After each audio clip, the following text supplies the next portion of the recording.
Now let's talk about Miss Kamala Harris, Miss Cabernet Kamala. Okay, Kamala Harris, she has no hallmark achievements. She ran a horrible campaign for 107 days, but am I going to read her new book word for word? I probably am. I want to read that book word for word, line for line, breaking it down. Because one thing I haven't seen in any of these excerpts, and we have tons of excerpts and clips from the book, I haven't seen any culpability or responsibility for her own failures, right? She wants to blame Biden, his communications team, Jill Biden, everyone around her. She says she didn't have enough time.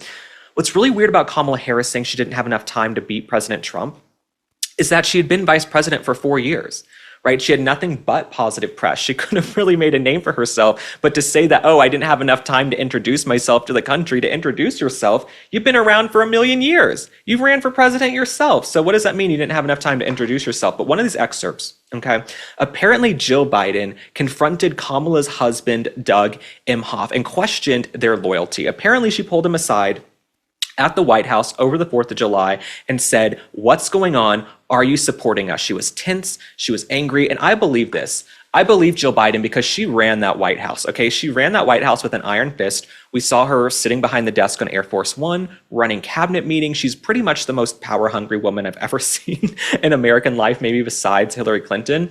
But Jill Biden, she's going to go down in history as one of the most unlikable women ever. But I do believe that she pulled Doug Imhoff aside and said, "Are you supporting us?"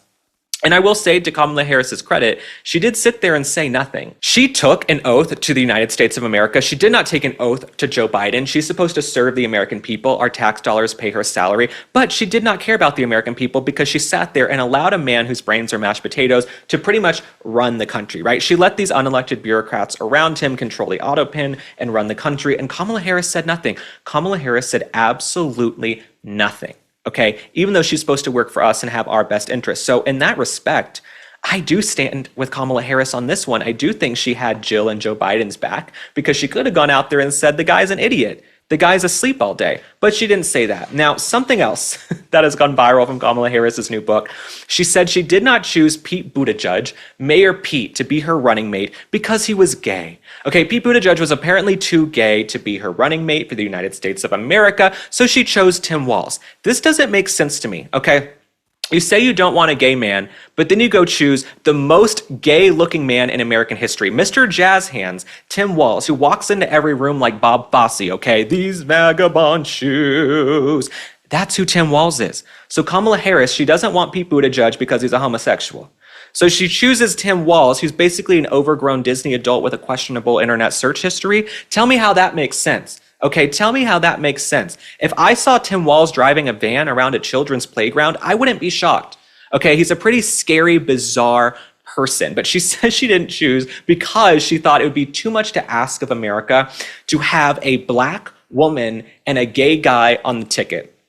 And you know what's so sad is that Kamala Harris looks down on the American people, right? She thinks, oh, they can't think for themselves. They're just going to see skin color or gender or sexuality. And I think that's why so many people have shifted to the right, because the Republican Party is like, we don't care if you're black, white, Asian, Hispanic, gay, straight, whatever. We just want the best people, right? We want to live in a merit-based society, but the left is so obsessed with identity politics. The left, all they care about is checking boxes and identity politics. But Kamala Harris knew.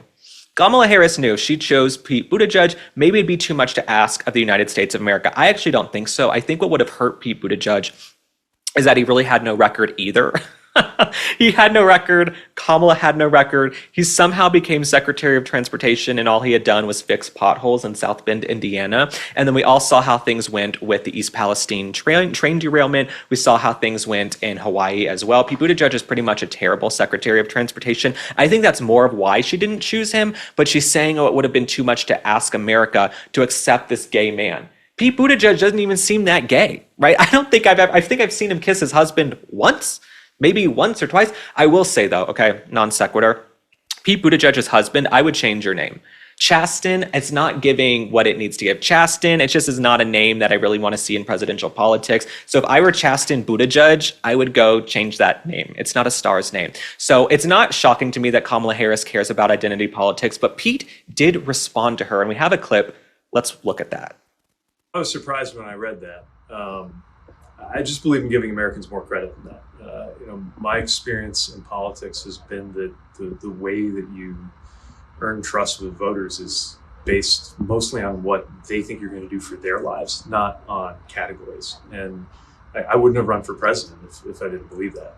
I actually think Pete Buttigieg might have turned down Kamala. I think Pete has so many aspirations for 2028. He's so thirsty and so hungry. He's so hungry and thirsty to run in 2028. I think everybody knew that Kamala Harris was going to lose. I think everybody was like, she's an idiot. She can barely form coherent sentences. Nobody wanted to go near her. And I think one of those people was also Josh Shapiro from Pennsylvania. I will say, from a political analysis standpoint, choosing Tim Walz from Minnesota when you need Pennsylvania is a little bit ridiculous to me. I don't know what Kamala Harris was thinking. Why wouldn't you choose the guy from Pennsylvania when you know you have to win Pennsylvania? Are you that much of an idiot? She's that much of an idiot. Like, you know you need Pennsylvania to win. So instead of choosing the guy from Pennsylvania, you choose this clown from Minnesota. But Josh Shapiro doesn't sound like he liked her much either. Let me read you a little bit about this. So Kamala claims in her book that Josh Shapiro seemed more interested in the role of vice president than in helping her win against President Trump.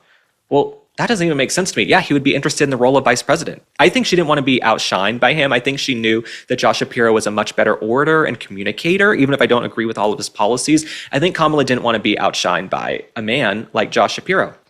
Okay, so he apparently even questioned an aide about what art pieces he could use to decorate the vice president's residence, Harris recalled. Now, Josh Shapiro did respond to her. We have a clip. Let's hear what Josh Shapiro said in a rebuttal to Kamala Harris's comments. Look, I haven't read the former vice president's book, and she's going to have to answer to how she was in the room and yet never said anything publicly. Ooh, those are fighting words. Okay, she's going to have to answer. Okay, why she didn't say anything publicly about Biden's decline. That's what I've been saying. It's what I've been saying for years. Kamala Harris, you took an oath to the country, not to Joe Biden, but you sat there and you ate crumpets and scones and you sat there in silence while the border was invaded and while these unelected bureaucrats controlled the country and controlled the auto pen. And it's why I don't think we'll ever see Kamala Harris near the White House ever again. I think she knows instinctually she doesn't have a prayer, because how can we overlook someone with such low and piss poor credibility? That's who Kamala Harris is. Her credibility is shot, right? She carried water for Joe Biden. Even when she was on The View and she was asked, what separates you from Biden? How are you different? She said, not a thing comes to mind. Not one thing. The country's in the gutter and the crapper. We've got sky-high inflation, open borders. The man is non-compos mentis.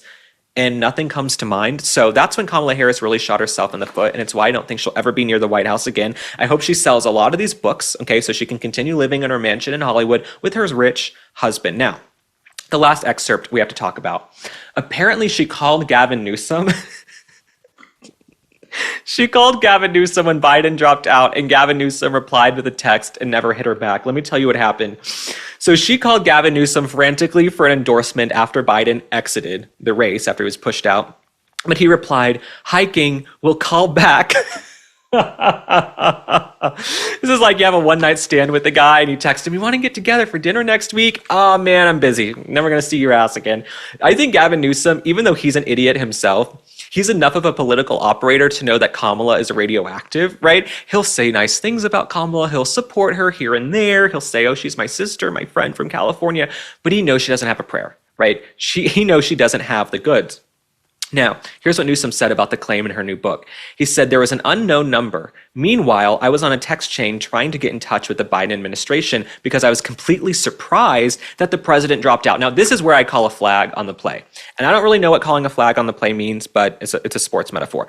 Gavin Newsom says he was completely surprised that Biden dropped out. We all knew he was going to drop out on Sunday, July 21st. Go back to my social media. Go check out my TikTok, okay? I made a video saying I had heard he was going to drop out Sunday, July 21st. Everybody was discussing this, okay? The video got millions of views. Everybody said, you're a liar. You don't know what you're talking about. And then Sunday, July 21st, people came back around and said, oh, you were right. So I don't think anyone was shocked. The fact that Gavin Newsom is saying he was shocked Biden dropped out, I think we all knew that was going to happen. But within hours, he did publicly endorse Kamala, as other prominent Democrats did. That exact same moment was working with my team to draft a statement, Gavin Newsom said. I assume that's in the book as well.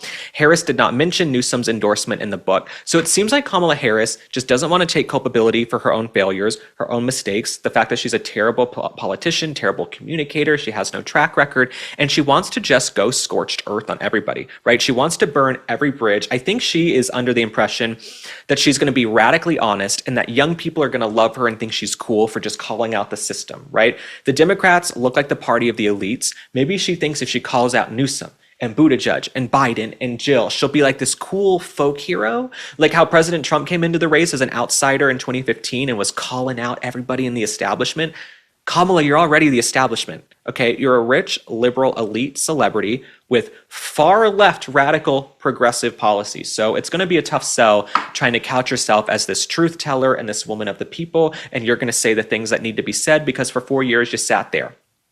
You sat there and you didn't say anything when everybody was watching Biden in decline.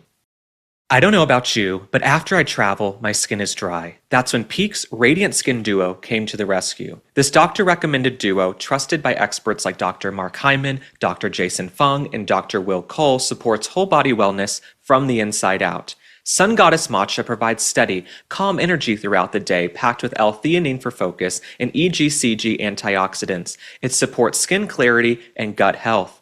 BT Fountain electrolytes hydrate like nothing else and help lock moisture in, making skin look amazing. And Peak ensures all ingredients are free from heavy metals, pesticides, and mold. If you need more hydration, then give Peak a try. Get 20% off plus a free frother and glass beaker here.